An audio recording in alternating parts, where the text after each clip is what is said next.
Dzień dobry, nazywam się Bartłomiej Woźniak, jestem adwokatem w kancelarii Gesell. Zapraszam do obejrzenia serii filmów poświęconych transakcjom fuzji i przejęć, czyli M&A. Jednej z najbardziej dynamicznych i złożonych dziedzin prawa i biznesu. Niezależnie od tego, czy jesteś doradcą, przedsiębiorcą czy inwestorem, znajomość kluczowych etapów i ryzyk związanych z M&A to dziś niezbędna kompetencja. Zaczynamy od podstaw, ale szybko przechodzimy do realnych wyzwań i sprawdzonych rozwiązań. Gotowi? To przejmijmy kontrolę nad procesem M&A. Krok po kroku. W poprzednim odcinku rozmawialiśmy o oświadczeniach i zapewnieniach sprzedającego.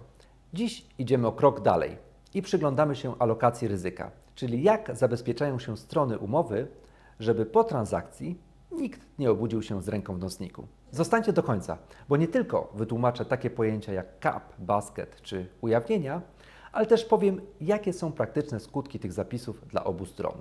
O co chodzi z alokacją ryzyka? W transakcjach M&A kluczowe pytanie brzmi, kto za co odpowiada po podpisaniu umowy. Kupujący chce się zabezpieczyć i wymaga zapewnień. Sprzedający chce mieć pewność, że nie będzie odpowiadał bez końca za wszystko i za wszystkich. Dlatego praktyka M&A wypracowała konkretne narzędzia prawne, które równoważą interesy stron. Co chce osiągnąć sprzedający? Sprzedający, nawet jeśli zaakceptuje zapewnienia, chce mieć zaadresowane w umowie 5 kwestii. Brak możliwości cofnięcia transakcji, czyli brak odstąpienia od umowy, limit odpowiedzialności, tak zwany cap, brak odpowiedzialności za drobiazgi, czyli de minimis, czasowe ograniczenia odpowiedzialności, bo nikt nie chce odpowiadać w nieskończoność. I wreszcie brak odpowiedzialności za rzeczy, które zostały ujawnione kupującemu przed transakcją. Rękojmia? Nie w M&A.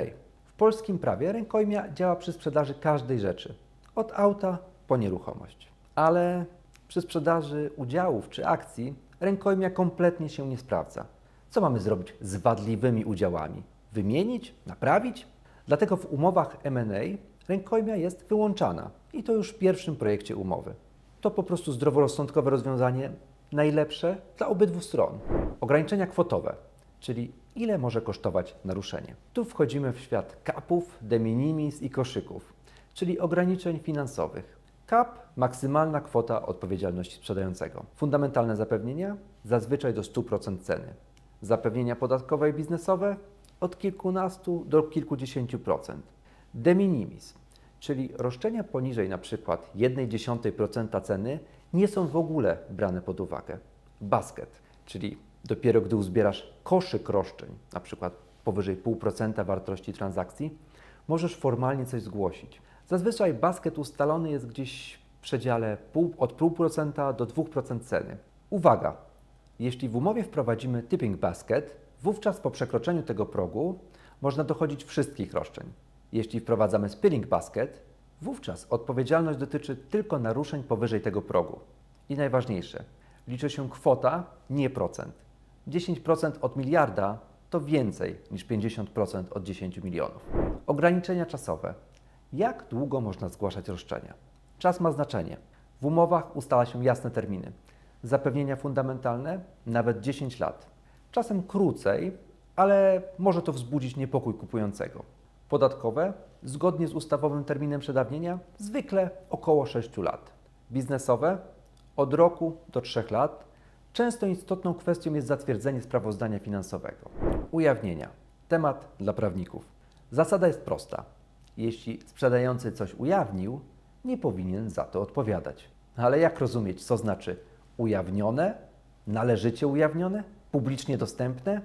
Tutaj prawnicy pokazują, na co ich stać. I choć negocjacje bywają burzliwe, zazwyczaj udaje się dojść do sensownego zapisu. Ale współczuję temu, kto za 2 lata będzie próbował go zinterpretować. I to tyle na dziś. Alokacja ryzyka w transakcjach M&A to nie tylko prawo, to strategia. Dobry doradca potrafi nie tylko przygotować zapisy, ale i wynegocjować je tak, by były realne, zrozumiałe i bezpieczne dla klienta. Daj znać w komentarzach, czy chcesz, żebym przygotował osobny materiał o tipping versus spilling basket, albo o tym, jak negocjować ujawnienia. A jeśli planujesz transakcję, warto rozmawiać z kimś, kto zna realia rynku. Subskrybuj, daj łapkę w górę i do zobaczenia w kolejnym odcinku.